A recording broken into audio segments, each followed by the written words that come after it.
What पूर्णिमा व्रत वट सावित्री व्रत के समान ही है, किंतु अमांता कैलेंडर के अनुसार इसे ज्येष्ठ माह की पूर्णिमा को मनाते हैं, जिसे वट पूर्णिमा व्रत भी कहते हैं।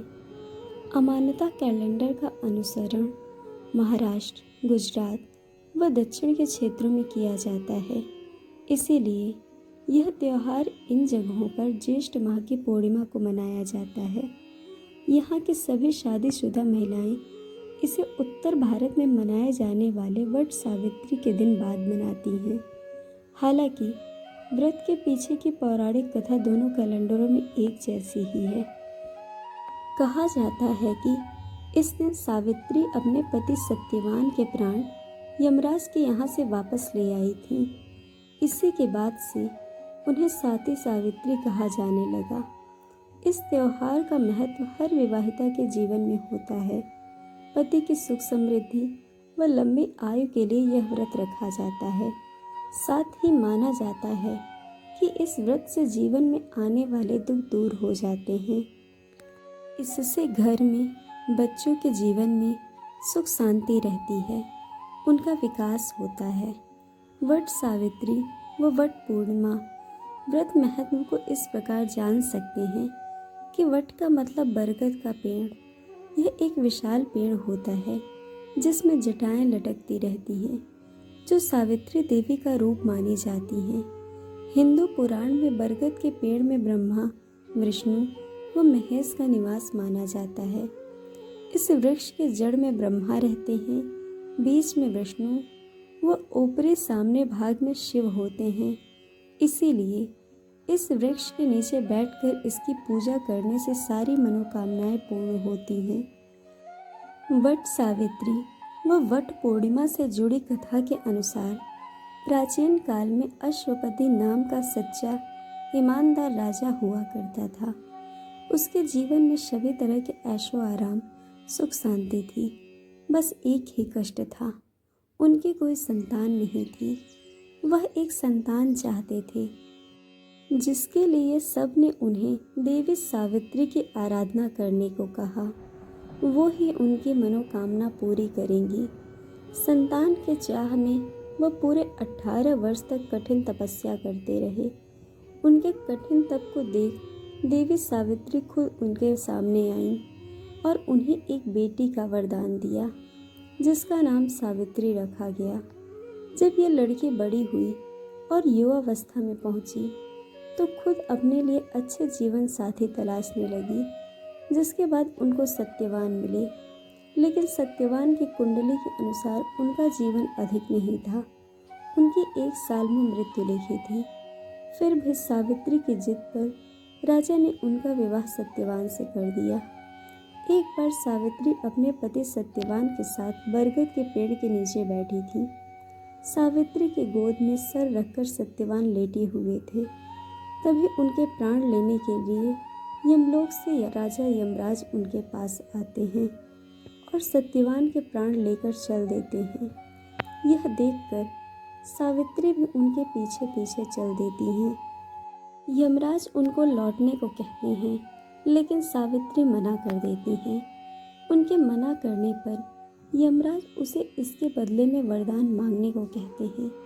सावित्री अपने सास ससुर की नेत्र ज्योति और उनका खोया हुआ राज्य मांगती हैं, जो यमराज उन्हें दे देते हैं।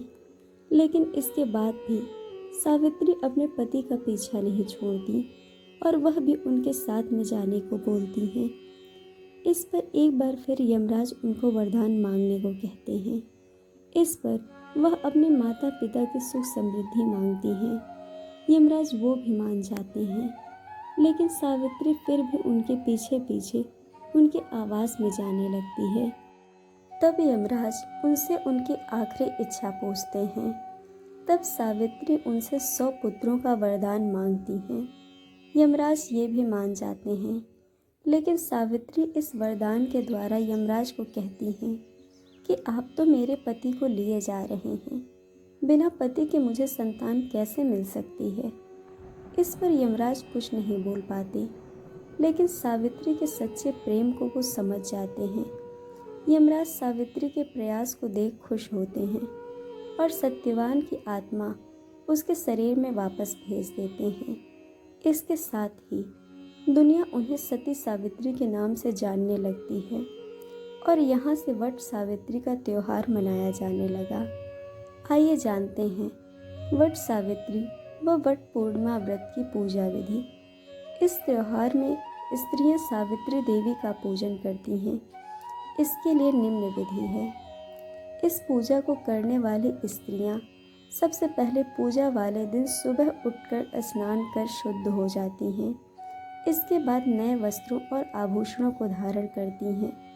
सभी स्त्रियां इस दिन के 3 दिन पहले ही उपवास रखती हैं, लेकिन कई सिर्फ वट सावित्री वाले दिन उपवास रखती हैं। वो पूजा के बाद भोजन ग्रहण कर लेती हैं। यह पूजा वट वृक्ष के नीचे होती है, अतः वृक्ष के नीचे एक स्थान को अच्छे से साफ करके वहाँ पर सभी आवश्यक पूजन सामग्रियों को रख देते हैं। इसके बाद सत्यवान और सावित्री की मूर्तियाँ निकालकर उसे वट वृक्ष के जड़ में स्थापित किया जाता है एवं इन मूर्तियों को लाल वस्त्र अर्पित करते हैं। एक बांस की टोकरी लेते हैं, उसमें 7 तरह के अनाज रखते हैं, जिसे कपड़े के 2 टुकड़ों से ढक देते हैं। एक दूसरी बांस की टोकरी में देवी सावित्री की प्रतिमा रखते हैं। साथ में धूप, दीप, कुमकुम, अक्षत, मूली आदि से पूजा सामग्री रखते हैं। अब वट वृक्ष में जल चढ़ाकर कुमकुम अक्षत चढ़ाते हैं। साथ ही देवी सावित्री की पूजा करते हैं। इसके बाद बांस के बने पंखे से सत्यवान और सावित्री की मूर्ति को हवा करते हैं। स्त्रियां वट वृक्ष के एक पत्ते को अपने बाल में लगा के रखती हैं। इसके बाद सच्चे मन से प्रार्थना करते हैं। फिर लाल मौली सूत के धागे को लेकर वट वृक्ष के चारों ओर घूमकर बांधते हैं। ऐसा 7 बार करते हैं। इसके बाद किसी पुरोहित अथवा पंडित जी से सत्यवान और सावित्री के व्रत की कथा सुनते हैं। कथा समाप्त हो जाने के बाद कथा कहने वाले पंडित जी को अपने सामर्थ्य के अनुसार दक्षिणा दी जाती है। ये करने के बाद ब्राह्मण व जरूरतमंद को दान करते हैं। चना व गुड़ का प्रसाद सबको दिया जाता है।